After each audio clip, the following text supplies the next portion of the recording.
Many people were lifted up and they went down again. Why? The blessing. Abraham, because of what you have done, because you have not kept your son for me. Many preachers have done so well, letting you know that there is a seed you have to give refers to as an Isaac. By the time you give the totality of everything you have, suddenly in blessing, the Lord will bless you. I want to let you know that that was not an utterance of a man. That was an utterance of God.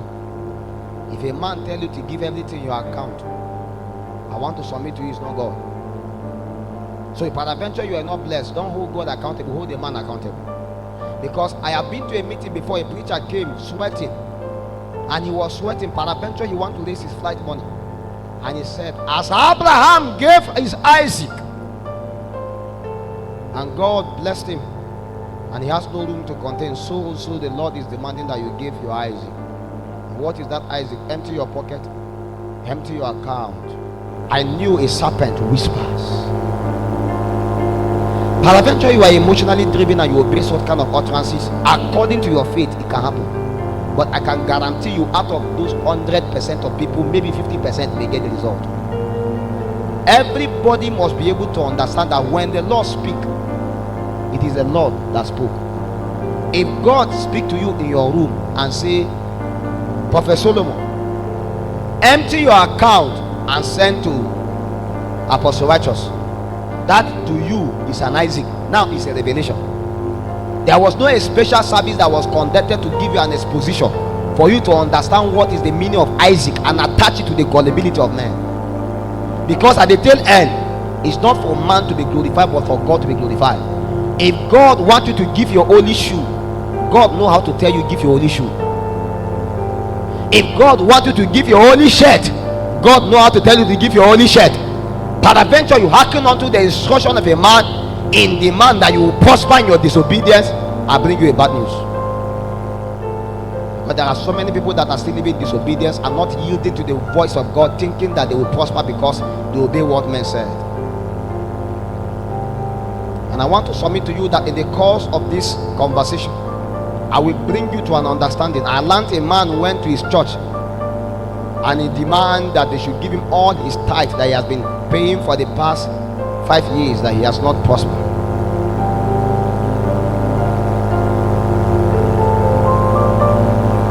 And the first question I asked, unto whom was he doing what he was doing? Unto a man. If I was the pastor, I will double it and give it to him. Do you know why? To prove to him that whatsoever 90% cannot do to him, 110% cannot do. A man that is careless with 90% will be careless with 110%. Because an average believer believes that God only has superiority over 10% and God does not care about 90%. Just because you find a man of God to give you your 10% does not mean that you do anyhow you want to do with your 90%. Do you know why? Because wealth in this kingdom is upon the confines of your submission to God. God does not care so much whatever you give him, so long as you are still willing to withhold yourself from him. Because as an allotment of trust to God is why we commit some of our resources to God. Let's be frank with ourselves. How many of us do not spend more than 90% of our money in careless things? You only remember the 10% you give God. You forgot that out of that 30,000 salary they are paying you, you have spent 10,000 taking a lady out, and the lady was not a priest, neither was she a prophet. And you don't know that part of that 30%, after you have spent 10,000 upon the lady and giving God 3,000, you still went about to take 5 bottles of beer. And after 5 bottles of beer, you still advance again and use the remaining ones to live the way you want to live, like visiting Las Vegas in Gandu. You beg and enter so that you can dance for the night. And you dance shaku shaku, you dance 1 corner, 2 corner, 10 corner. And after 5 years, you wonder why your life has not amounted to anything. You don't know that God is so much interested in everything he has ever given you. So it's not about trying to find an escape way and just say, okay, because I'm faithful in offering, I'm faithful in tithe, God should prosper me in my disobedience. It's a lie. So you must be able to understand that when you come to this kingdom economy, it's based on trust, and God cannot trust a careless man whether the man is giving him 50%. What you do with the other percentage matters to God more, because it's possible for you to give God 50% and use 50% to advance the cause of Boko Haram. It's possible for you to actually be an enemy of God. And so before God will ever bless you, you must be able to understand Matthew chapter 6 verse 19. Because many people just want to jump into the blessing. For Abraham, it was because he obeyed God. For you, it will not be different. It will be because you obey God. The last time God blessed me was it was when I obeyed him. There was an instruction he gave me, and as I obeyed that instruction, suddenly he felt where it was also supposed to be added. When Solomon felt the need to make a sacrifice, when he made the sacrifice, it was not because the prophet said something. No prophet spoke to him. It was God that prompted him. When he made the sacrifice, God came and blessed him. If you want to learn how to give as instructed by God more than as coerced and manipulated by preachers.